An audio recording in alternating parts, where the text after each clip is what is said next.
So today with us on Stool Talk, we have a great elite student athlete. Here on Stool Talk, we walk in our purpose on purpose, and today's guest is definitely doing that. Matter of fact, she's balling in purpose. She's a great teammate, a veteran at the college level, played a lot of D1 basketball and been putting in hard work. Teammates rave about her being a great teammate. She can get a basket, she scores, and she's a defensive player. She's a great leader. Today we have with us the one, the only, Miss Tamia Perryman. How you doing today? I'm good. How about yourself? Thank you for having Good, me. I'm good, for sure, for sure. So, how did this basketball journey start for you? Take us back a little shortly. In the beginning, where was basketball your first sport?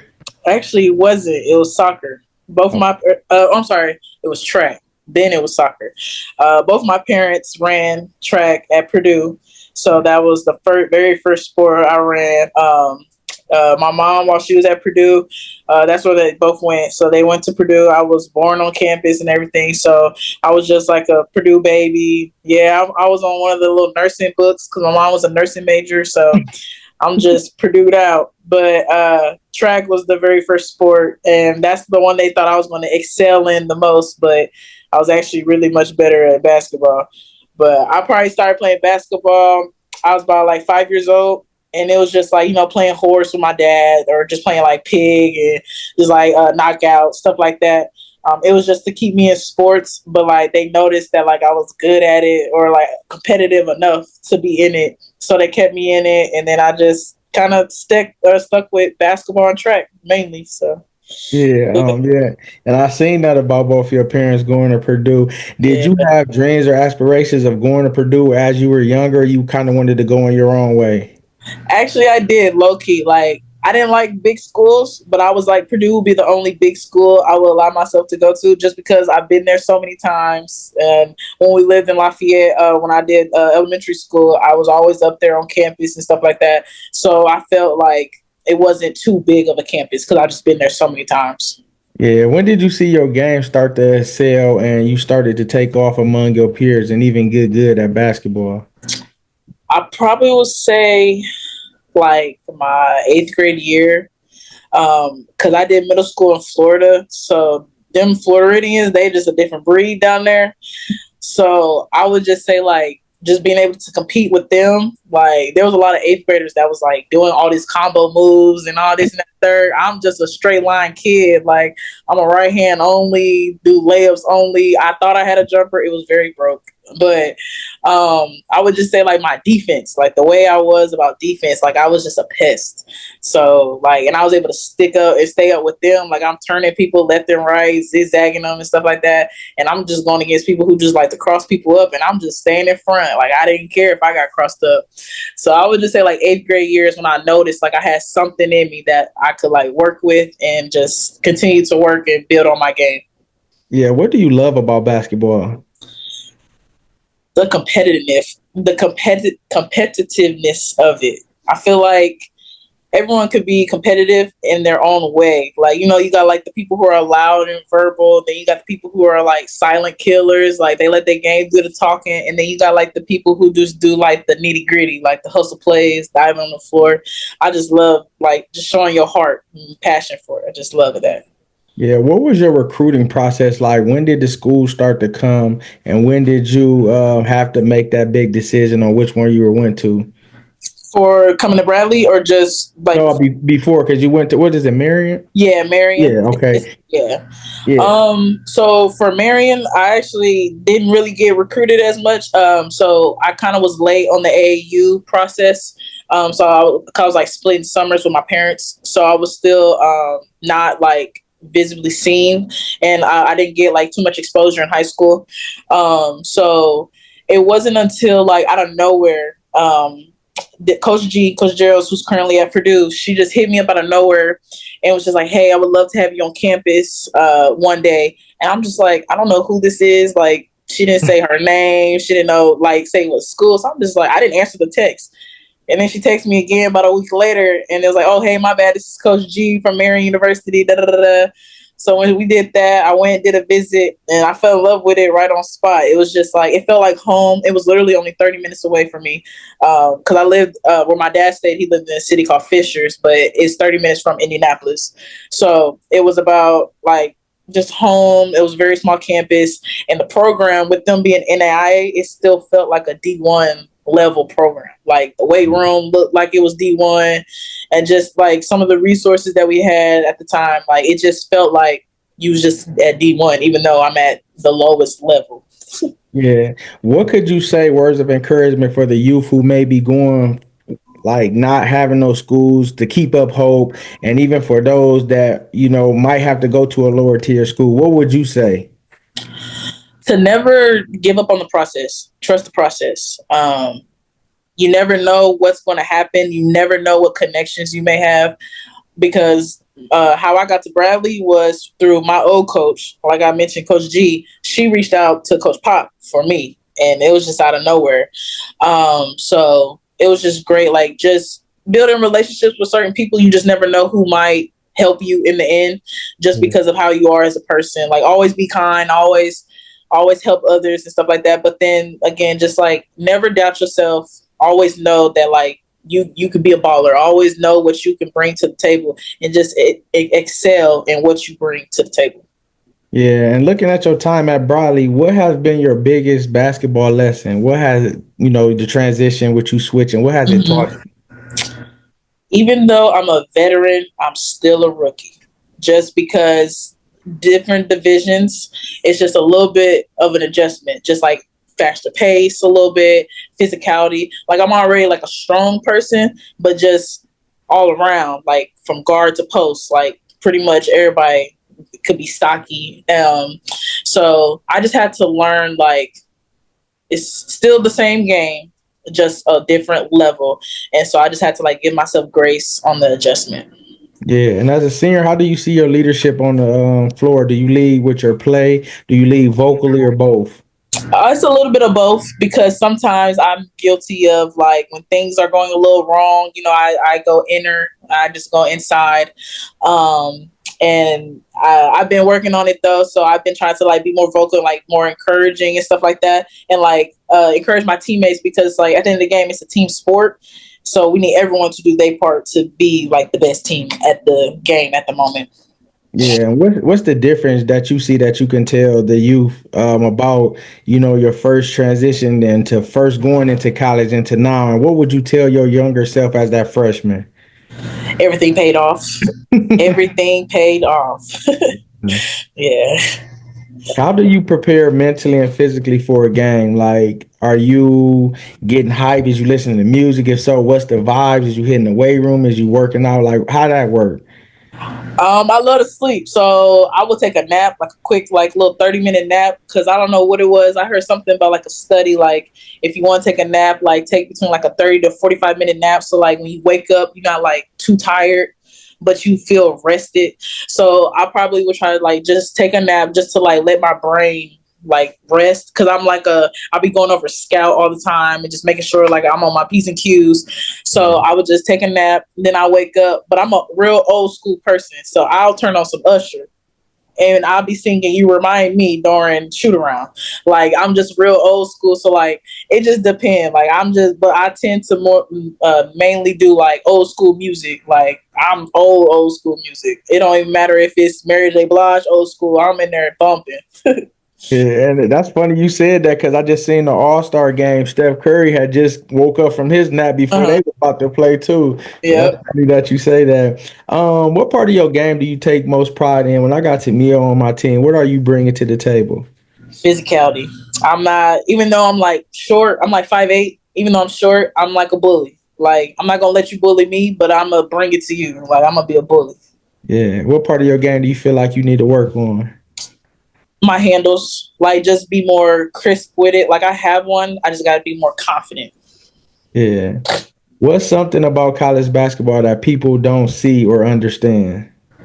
The lessons and relationships that you build mean more than anything. Like basketball is a team sport, but it also teaches you a lot. It teaches you how to be like financially stable, how to time management, like how to um like know who you are outside of basketball. Like you can't just only be a basketball player. Like who is Tamia without basketball? Like it teaches you a lot about yourself. Yeah. What would you say is your next thing after this season? Have you been thinking about that? Or are you waiting to the end of the season? Is it more basketball aspirations? Is it career aspirations? Have that even been thoughts going through your mind, or are you like, I'm gonna just wait till the season over? Well, so I have actually one more year of eligibility, and I got Okay, offered again by Bradley. So I'm gonna come back to Bradley next year, and let's go. yeah. Yeah, yeah, definitely. So, what would be your goals as far as finishing this season and even for next year, Mhm. yourself and team wise? For this year, just finishing out strong. We win. It's been like an up and down season, so just like playing as a team, believing in each other, and just believing that like we can compete with any team in this conference, and like we just want to go out there and show it. Next season, I'm probably gonna be like the oldest one on the team, so like really being like that veteran, like challenging myself to potentially be a captain. I don't really like to be a captain because that's just a lot sometimes, but like like challenging myself and doing stuff that I may not want to do, but like knowing that with the team that we'll have, like I may have to like just step up and be in that role because we're gonna be like a young team a little bit per se. So I Yeah. just gotta be prepared to like truly be like a veteran. Yeah, yeah, and shout out to Soleil Barnes. Yeah. Type of she, we had her on here and got a chance to speak with her and talk her journey. And she used to play in my hometown Toledo Mhm. for a number of years. What type of player is she, and how has playing with her helped you and helped your game? Man, she one of them players. You don't know what you're gonna expect. Like you know she gonna score, but you don't know how. You don't know if she gonna shoot a three, if she gonna cross you up, if she just gonna do a little quick little mid range, a step back. Like you don't know. Like her game is so unpredictable. Like and it's so funny. Like she be cooking us in practice, and she be pulling stuff out her bag left and right, and she be crossing up the coaches. I'm like, you'll never do that in the game. Like why do you do this to us in practice? Like, where is this at in the game? Like, I want to see that. But just playing with her, she just always like she instills confidence within you and belief. Like she always encourages you or encourages like me and my teammates that like we can do anything that we put our mind to as long as we put the work in and like to trust the work that we put in. She's so fun to play with though. She's so fun, especially like when you just doing like what you know you can do and you excelling in it. She gonna be your biggest hype man. Definitely. And next year for you, and even towards this end of the year, I see you finishing strong. But next year, I see you double double because you almost there under 10. Mhm. 10 points, 10 rebounds, and even you might get 5 steals, blocks, or something. We're gonna leave that in there. But I, Yeah. I can see a double double for you next year. Just analyzing your game and just seeing Mhm. the steady flow of it. What motivates and keep you pushing even on those tough days? What motivates you? I would just say like my story. Like I tore my ACL, played for a coach that I just didn't like see eye to eye with after Coach G had left. And he put me like in a box. Like I'm just this player. And I knew I wasn't that player. So I just always go back to like just knowing like what position I was in before and look at where I'm at now. I'm still the same player, but it's my game has changed to where like this is how I should have been playing the whole time. Like so I'm just like kind of showing people like, yeah, Tamia made it D1. How'd she make it? Or stuff like that. Like people always say stuff like that, but it's just like, why not? Like I could have been here the first time, but I just never had the opportunity to showcase it the first time. But now that I do, I take every advantage that I can.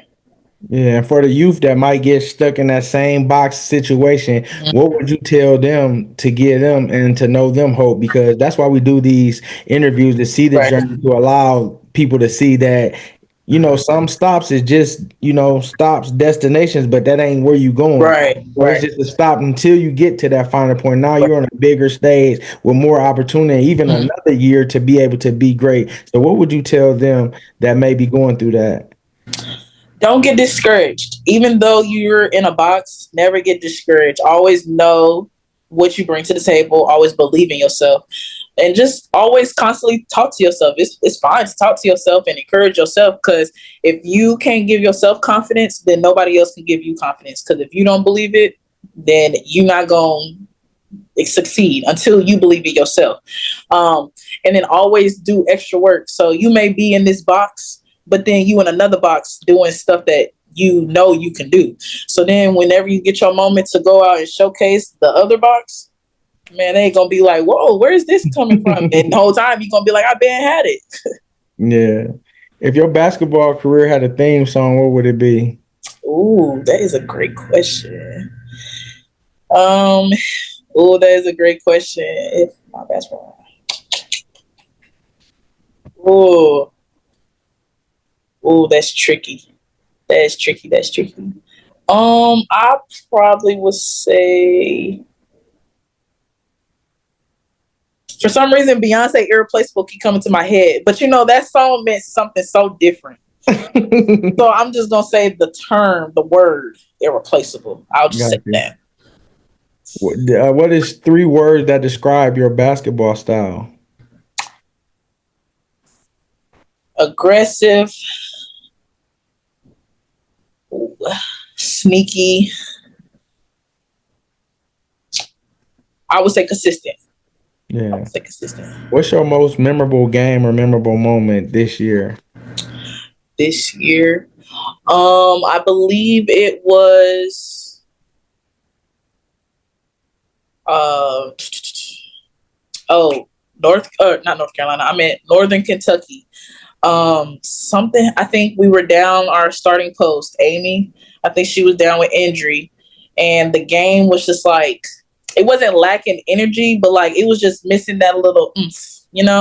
And so I went into the game and like just changed the game around, and it wasn't just by scoring; it was just by the defense, uh, passing the ball, just doing the little things. Like, and you could tell within that game, like when I had came in, like the game energy just went up and up and up, and then it just stayed up, and then we just ended up winning the game. Yeah. Your career high this year, 19? Yep, Yeah. What game was that? Because that's what game I thought you was gonna say. that was that Valpo? That was Valpo. Okay. Yeah, that was Valpo. Yeah, that was a good game too, but we lost that game, so I just won't Um, put it up there. did But you I miss mean, I played decent. I did you think miss that's any bunnies or free throws that would have put you in the 20s? I did. I missed one. I missed one. I literally missed one free throw. I went like 1 for 2. If you had to create your own signature sneaker, what would you want to name it? Ooh, that's a good. You got some good questions. Um, I probably would just call it T Peasy. I don't know. Some of my teammates here, they've been calling me T Peasy, and that's a nickname I never heard before. I always hear like TP or T, but T Yeah. Peasy been like sticking. I'm like, okay, I like T Peasy. Okay, If you could steal one player's skill set, past or present, who would it be and why? as a present. Probably Dawn Staley's. Like just the way she like was a true PG, and Yeah. like how she was on defense. I probably would do that too. Yeah. What is one thing that you can do good outside of play basketball that nobody might not know? A talent you have. Cook. I can really cook. Okay. Yeah, I can throw down. What's your favorite meal to cook? It's called chicken Alfredo lasagna. Oh, okay. Yeah, it's real good. If you wasn't playing basketball right now, what sport would you be dominating? Track? Yep, yep. What event? 100, 200 high jump. Okay. Oh, you got bunnies. Yeah. What was the transition like when you went from your last school to here being at y'all? What are y'all sponsored by? Under Armour or Adidas at Bradley? Nike. Nike now? Yep. Or the old school was Nike, but Bradley is Under Armour. Okay. How was that transition and switching the shoe? I honestly, it's funny. In high school, I actually only wore Under Armour. I wore Steph Curry's only. So I always loved the Currys. So I'm like, okay, bet I'm gonna be wearing Curry's here. But no, I'm not wearing Curry's here. I'm just wearing different Under Armour shoes. So name a sneaker you were rocking the big game.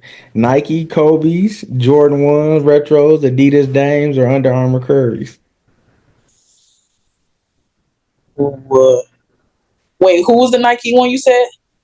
The Kobe's. Oh, I ain't never wore Kobe's before though. I would honestly, I probably would say Steph Curry just because I've had a lot of big games in the Curry shoe. So Okay. I would say Curry's. So do you rock your? Have you ever hooped in your Jordans, or you just rock them as casual? I rock him as casual. My dad would play in them. I'd be looking at him so crazy, like, nah, bruh, that's not what you're supposed to do. But like, I understand that's what he did, what Jordan did. That's Yeah. cool, but nah, not for me. Yeah, Not for and, me. and you got a little swag about yourself, so I came up with a couple things. Your best off-court style, would it be hoodies, cargos, and sneakers, casual jeans, crop top, clean kicks, all business, suit, sleek fits, comfy and cozy, sweat, slides, oversized tee? The probably the first and the last one, probably them my go tos for sure. Okay. I'm a big like Croc person. Like you see me in some Crocs or some the Nike slides, the little fuzzy ones that came out. That's all Yeah. you probably see me by then. Who's your favorite NBA inspiration? LeBron, Steph, KD, or Ja Morant? That's a good one. Um, Probably honestly LeBron. Just his story, like his longevity in the NBA is just crazy. The way he's able to stay healthy and still maintain and keep those numbers up consistently for 20 years. I don't know. That's just crazy. Yeah. Who's your WNBA GOAT? Diana Taurasi, No, A'ja Wilson, Candace Parker, or Maya Moore? Candace Parker. I'm rocking. That's my favorite all time. I'm Yeah, rocking with she a her. dog. Yeah, I'm so mad she retired. So mad. Last couple questions. I'm gonna get you out of here. If you could pick one brand to wear for the rest of your career, what would it be? Nikes, Adidas, Jordans, or Pumas? Pumas are so slept on, but I'm gonna go with Nike. Okay. And if you had a chance to score the game-winning basket, what would it be? A free throw, a jump shot, a three, or a floater?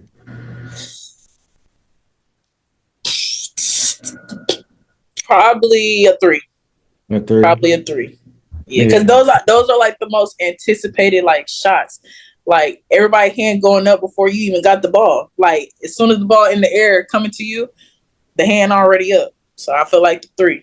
definitely. And we thank you, Tamir. We're spotlighting you for all your hard work on the court and off the court. Tamir, you have everything inside you that you need to be great. So continue to be that great leader. Have confidence in yourself. Be bold. We pray that God continues to give you favor on the court and off the court. May He open up doors for you, put you around all the right people. May your story be able to bless the youth that may be watching, that may see you and get motivated by you. So continue to excel. And we appreciate you. We have Always. many more, another interview coming up. So, we just thank you for this time, this opportunity. Always. Thank you for having me. I appreciate it.